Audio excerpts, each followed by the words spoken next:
Ready for the track? Yeah, you nervous? I'm absolutely terrified. I'll try and get us there in one piece.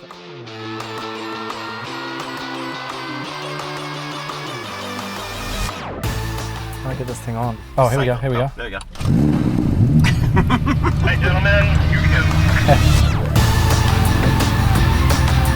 When I say Ferrari, what do you think? Racing. Okay, what is it about driving these cars that like so appeals to you?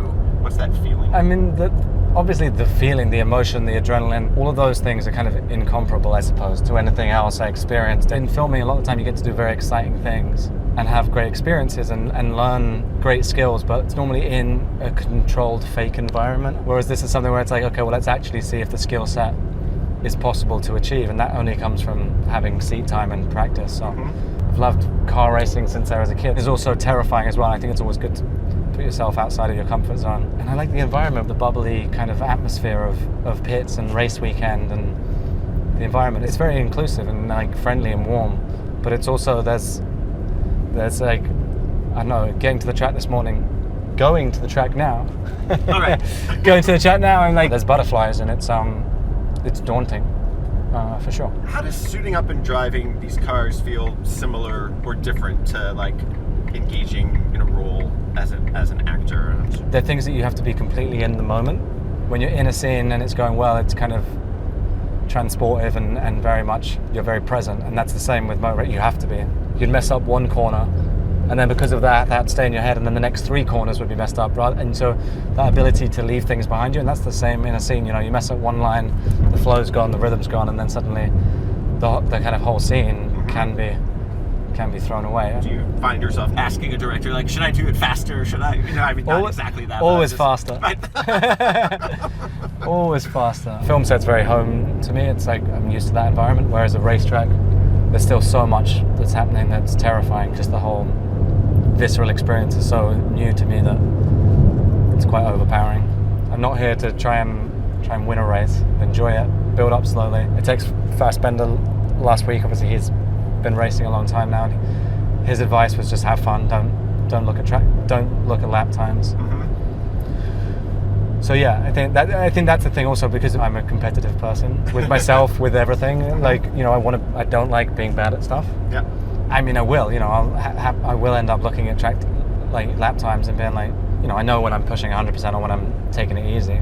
It's interesting whenever I see these videos and stuff. I'm like, oh, it's interesting because you seem like you're pretty calm, almost like chill, like you're like fairly level.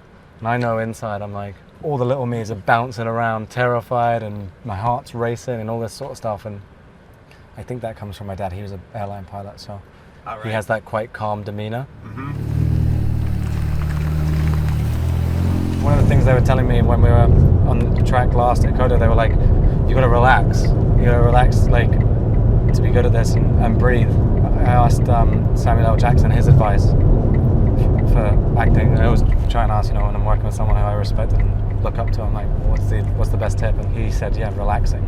Just be relaxed always. That's like the key thing, I guess. The moment you get tense and fearful, even though there's like a certain level of nerves which are good, but you've got to be able to contain those to a point. Let's talk about the menu. I read the script. It made me laugh a lot. I enjoyed the world that they'd created, but the kind of underpinnings of it as well. And then I spoke to Mark Mylod, the director, who I'm a big Succession fan, so I was like excited to chat to him anyway, just as a fan of that. And I liked what he was saying about the process of making it. I'm only playing foodie characters now. That's your whole thing. Peter in the show was obsessed with food, and now I'm like, oh great, it's brilliant. Like some roles you have to like push your body to the limit, whatever it might be. This one I was like, oh, I have to go eat. I have to go eat in nice restaurants. It's quite an intimidating world, isn't it? I suppose any world where you don't know and you're not knowledgeable. I like it when they turn up and they're like, this is what you're eating, this is how you're going to eat it. You take direction well. You dummy. I'm like, great. And I go, yum, that was delicious, thanks very much. This one was amazing because they would have all these beautiful plates that they'd designed and chefs working on them, and this incredible team that would serve you up delicious meals. Did it spur you to cook more at home or nothing like that? You know what, I love cooking, but it's something that I don't always have a lot of time for. Yeah. But when I'm not shooting, I do like to kind of find a recipe and I'd still try and cook Sunday roasts. Okay. Nice. I feel like that's a nice tradition, and And so yeah, I do enjoy cooking. I'm always picking up hobbies. I think I do quite well as a retired person.